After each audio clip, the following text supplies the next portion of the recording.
এই দুনিয়ার সুখ আনন্দকে নষ্ট করে দেয় বার্ধক্য। মানুষ বুড়ো হতে চায় না। দেখবেন যে দাড়ি যার একটু সাদা হয়ে গেছে কত ভাবে ওইটার একটু লুকিয়ে রাখার ট্রাই করে, আছে না নাই? হ্যাঁ, এটারে কলম দেয়, এটারে কেউ মেহেদি দেয়, এটারে কেউ কেটে কুটে। এই যে আমারও তো পাকতেছে এদিক দিয়ে, কিন্তু আজ থেকে 5 বছর আগেও তো কুচকুচে দাড়ি ছিল, চুল ছিল, রং ধরা যৌবন জং ধরে শেষ। এই তো জীবন, this is the circle of life. এটাই লাইফ। এই যে পাকতেছে এইখানে, এইখানে পাকতেছে, দিস ইজ লাইফ। তো মানুষ বুড়ো হতে চায় না। এখন দেখবেন যে অনেক শ্যাম্পু বেরোইছে, শ্যাম্পু অ্যান্টি এজিং শ্যাম্পু। কি এজিং? Anti ageing. ক্রিম বের হয়েছে, ক্রিম অ্যান্টি এজিং ক্রিম। এটা বলে অ্যাট্রাকশন লাগায়, যে এটা মাখলে মানুষ আর বুড়ো হয় না, এই শ্যাম্পু দিলে মানুষ আর বুড়ো হয় না। ভারতের একজন ধনকুবের আছে, নাম শুনেছেন না? মুকেশ আম্বানি। ওনার স্ত্রী নীতা আম্বানি, আমি একটা নিউজে দেখলাম যে তিনি গোল্ড ওয়াটার খেয়েছেন। 1 বোতল গোল্ড ওয়াটারের দাম মোস্ট লাইকলি $60,000 $60,000 1 বোতল গোল্ড ওয়াটার। কেন? এটা খেলে বার্ধক্যের ছাপ নাকি চেহারায় লাগে না। কিন্তু মানুষ যতই বয়স ধরে রাখতে চাক, এই দুনিয়ার জামিনে সে কি তার বয়স লুকাতে পারে? আমার কলিজার টুকরা সিলেট, আওয়াজ করে বলেন, এই দুনিয়ার জীবনে বয়সকে ধরে রাখা যাবে? আপনি অমর হবেন জান্নাতে, চির সুস্থ হবেন জান্নাতে। আপনি যদি চির যৌবন থাকতে চান, চির যুবক, এটা পাবেন জান্নাতে। সুবহানাল্লাহ বলেন। ওই জান্নাতে আপনি যেতে চান তো? চান? বদরের ময়দানে এই পাশে কোরাইশ, এই পাশে মুসলমানেরা। বিশ্বনবী জালামি ভাষণ দিলেন, বললেন, কুমু ইলা জান্নাতিন আরদুহাস সামাওয়াতি ওয়াল আরদ উইদ্দাত লিল মুত্তাকিন। আমার সাহাবারা, ওই জান্নাতের দিকে ছোট, যেই জান্নাত আকাশ জমিন বিস্তৃত। তোমরা দেখতে পাচ্ছ এটা বদরের ময়দান না, এটা আল্লাহর জান্নাত। আওয়াজ করে পড়েন আল্লাহু আকবার। বিশ্বনবী বললেন, ছোট ওই জান্নাতের দিকে, যে জান্নাতের বিস্তৃতি আকাশ জমিন বিস্তৃত।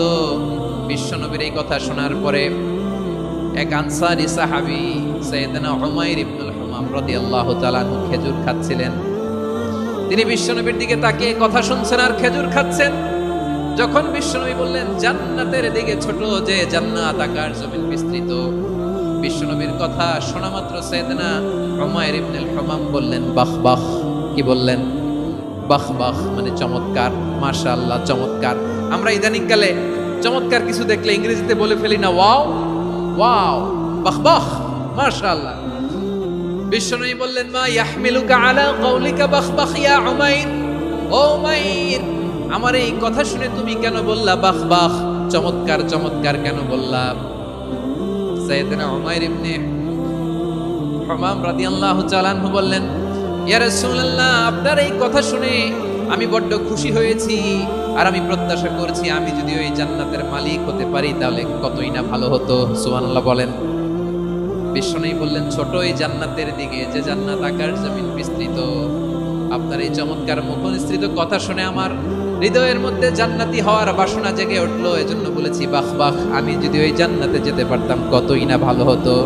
উমাইরের কথা শুনে বিশ্বনবী বললেন, ঠিক আছে উমাইর, জান্নাতে ঢোকার জন্য, এই জান্নাতের অধিবাসী হওয়ার জন্য যেহেতু তোমার এত আকাঙ্ক্ষা, আমি বলে দিলাম আনতা মিন আহলিহা, তুমি আল্লাহর ওই জান্নাতের অধিবাসী হবা।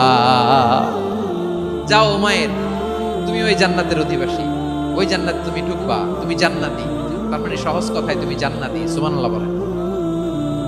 যখনই বিশ্বনবী বললেন জান্নাতি, সাইয়েদনা উমাইর রাদিয়াল্লাহু তাআলা আনহু খেজুর খাচ্ছিলেন আর মনে মনে ভাবে, বিশ্বনবী যখন ওয়ারেন্টি দিয়েছে, বিশ্বনবী যখন গ্যারান্টি দিয়েছে আমি জান্নাতে যাব, তাহলে হাতে তো এখনো 3টা খেজুর বাকি। এই 3টা খেজুর যদি খাই তাহলে জান্নাতে ঢুকতে দেরি হয়ে যাবে। সুবহানাল্লাহ পড়েন। হাতে কয়টা খেজুর? 3টা খেজুর। বিশ্বনবী বললেন, উমাইর আনতা মিন আহলিহা, তুমি ওই জান্নাতের অধিবাসী, তুমি জান্নাতি। উমাইর চিন্তা করলেন, আমি জান্নাতি, নবীর মুখ দিয়ে যখন বেরোইছে ওই জান্নাতে তো আমার ঢুকতেই হবে, কিন্তু হাতে 3টা খেজুর খেয়ে যদি জিহাদের ময়দানে যাই তাহলে জান্নাতে যেতে তো দেরি হয়ে যাবে। এই চিন্তা আসা মাত্রই খেজুর 3টাকে তিনি ছুঁড়ে মারলেন, তলোয়ার বের করে আল্লাহু আকবার বলে বদরের ময়দানে ঝাঁপিয়ে পড়লেন। আল্লাহর শত্রুদেরকে কচুকাটা করে এক পর্যায়ে শাহাদাতের সুধা পেয়ে নিজেও জান্নাতি হয়ে গেলেন। পড়েন সুবহানাল্লাহ। প্রিয় ভাইরা, সূরাতুল আহজাবের 45 এবং 46 নম্বর আয়াত আমি তেলাওয়াত করেছি, যেখানে আল্লাহ তাআলা বিশ্বনবীর 5টি বৈশিষ্ট্যের কথা বলেছেন। কয়টি? সবাই বলুন আওয়াজ করে, কয়টি? 5টি বৈশিষ্ট্যের কথা আল্লাহ তাআলা এই আয়াত দুটিতে উল্লেখ করেছেন। বিশ্বনবী সাল্লাল্লাহু আলাইহি ইসলামের জীবনী, ওনার বায়োগ্রাফি নিয়ে কথা বলাটা দুষ্কর, কারণ এটার কোনো শেষ নাই, কুল নাই, কিনারা নাই, বিয়ন্ডলেস, বাউন্ডলেস, বটমলেস। সুবহানাল্লাহ বলেন। কারণ তিনি তো এমন নবী যিনি হ্যাঁ বললে এটা শরীয়তে হালাল হয়ে যায়।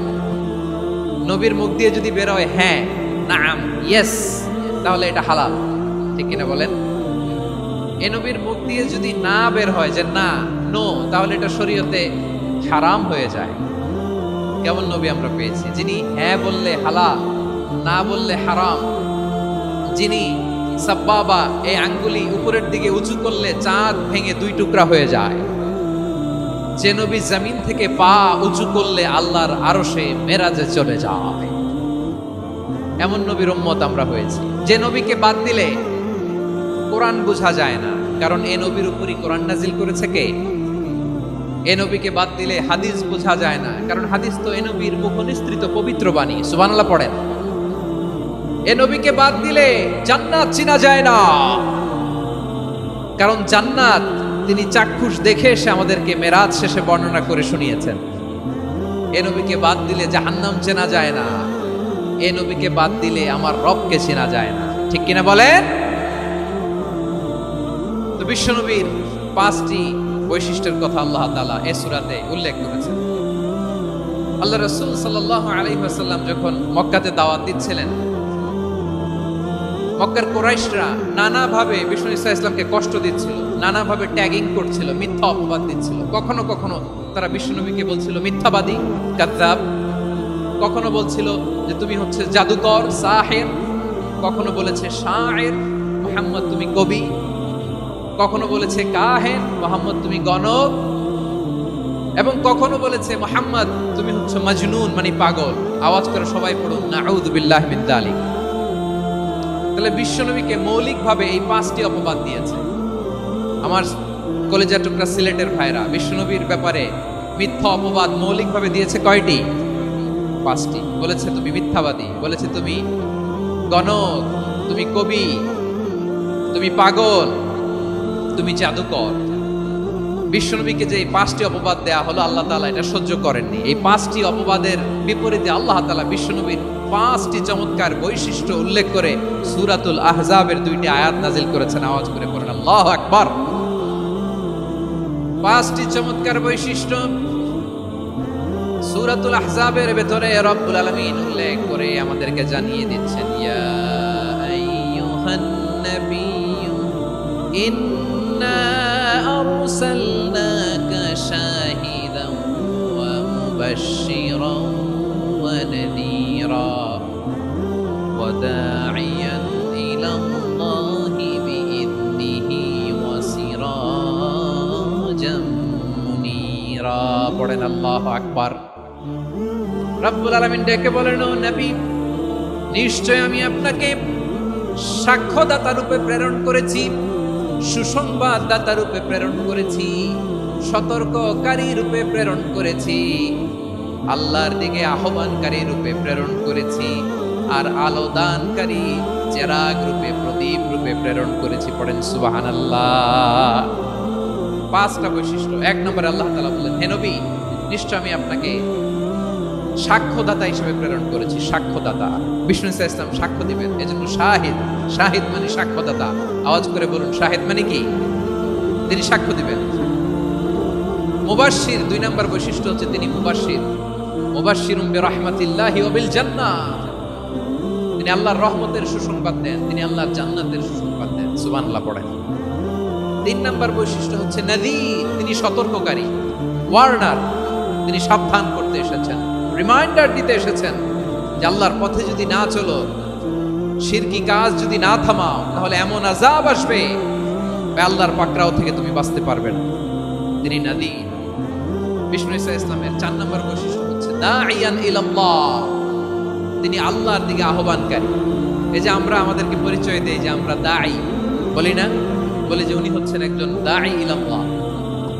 বহু বচন আমরা বলি আদ-দুআত ইলাল্লাহ, এটা কোরআনের এই আয়াত থেকে এসেছে। সুবহানাল্লাহ পড়েন। ওয়া দাঈয়ান ইলাল্লাহি বিইذনিহি, আল্লাহর আদেশে বিষ্ণু ঈসা ইসলাম আল্লাহর দিকে মানুষকে ডাকেন। এবং বিষ্ণু ঈসা ইসলামের 5 নম্বর বৈশিষ্ট্য হচ্ছে সিরাজাম মুনীরা, আলো দানকারী প্রদীপ, আলোকদীপ্ত প্রদীপ, যে আলো দিয়ে তিনি গোটা বিশ্বকে আলোকিত করেছেন। আওয়াজ করে পড়েন আল্লাহু আকবার। তাহলে মোট 5টি বৈশিষ্ট্য নিয়ে আমরা কথা বলবো বিশ্বনবী। আওয়াজ করে বলুন কয়টি? 1 নম্বরে হচ্ছে শাহিদ, বিশ্বনবী সাক্ষী দিবেন। কি দিবেন? He will be witness for all prophets and for us, তিনি নবীদের উপরও সাক্ষী দিবেন, আবার উম্মতের উপরও সাক্ষী দিবেন। সুবহানাল্লাহ পড়েন। কিয়ামতের দিন আল্লাহ তাআলা প্রত্যেক নবীকে জিজ্ঞেস করবেন যে তুমি কি তোমার উম্মতের কাছে আমি যা যা পৌঁছাতে বলেছিলাম পৌঁছিয়েছো? নবীরা বলবে আল্লাহ আমি পৌঁছিয়েছি। নবীদের কথা ঠিক কিনা, সত্য কিনা, এর সপক্ষে তখন বিশ্বনবী সাক্ষী দিবেন। সুবহানাল্লাহ পড়েন। এজন্য রব্বুল আলামিন বলেন ফাকাইফা ইযা জিনা মিন কুল্লি উম্মাতিন বিশাহীদিন ওয়া জিনা বিকা আলা হাউলাই শাহীদা। তখন কেমন হবে যখন প্রতিটি উম্মত থেকে আমি একজনকে সাক্ষ্য হিসেবে বের করে আনবো, আর তাদের উপরে নবী আমি আপনাকে সাক্ষ্য বানাবো। পড়েন সুবহানাল্লাহ। তাহলে সব উম্মতের ব্যাপারে সেই উম্মতের নবীরা সাক্ষ্য দিবে, আর ওই নবীদের উপরে আমাদের নবী বিশ্বনবী সাক্ষ্য দিবেন। সুবহানাল্লাহ পড়েন।